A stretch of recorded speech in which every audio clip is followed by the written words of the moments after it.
अस्सलाम वालेकुम।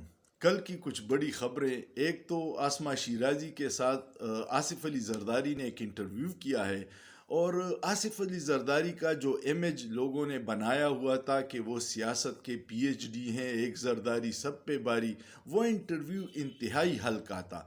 और उस इंटरव्यू में मुझे तो अफसोस ये हुआ कि जरदारी साहब ख़ुद इसका शिकार रहे हैं कि उनके मुखालिफिन उनकी बीवी बेनज़ीर भुट्टो पे गलीज़ इल्ज़ामात लगाते थे और मुहिम चलाते थे।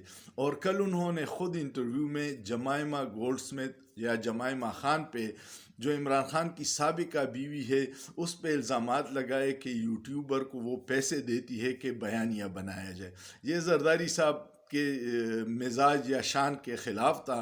पता नहीं किस को खुश करने के लिए उन्होंने ये बयान दिया है।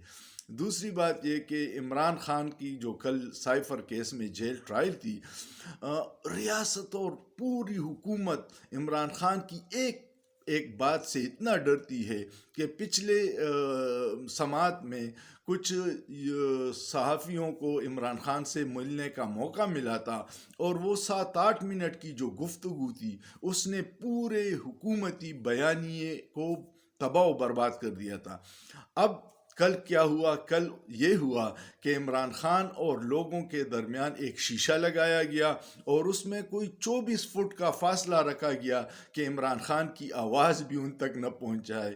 जब आप एक शख्स से इतना डरते हो कि उसकी आवाज़ बाहर न निकले, आवाम तक उसकी आवाज़ न पहुंचे, तो सोचिए कि आपकी रियासत कितने कमज़ोर बुनियादों पे खड़ी है। जो एक शख्स की जिसने नौजवानों को शऊर दिया, जिसने उम्मीद दी, जो पाकिस्तान के साथ लाजिम और मलजूम है, जिसका जीना मरना पाकिस्तान में है, बाकी सारे तो लूट के मुल्क से भाग जाते हैं। जिस शख्स की सब कुछ पाकिस्तान में है, जिसने इस मुल्क के अवाम के लिए 3 शौकत खानम अस्पताल बना दिए, जिसने नमल यूनिवर्सिटी बना दी, जिसने अलकादर यूनिवर्सिटी बनाई, जिसने 92 का वर्ल्ड कप जीत लिया, उसके एक बात से आप इतना डरते हैं। सियासी मुखालिफिन और हुकूमत के ये जो चीज़ें हैं, ये पाकिस्तान की बदनामी का बायस बन रहे हैं। खुदारा पाकिस्तान पे रहम कीजिए।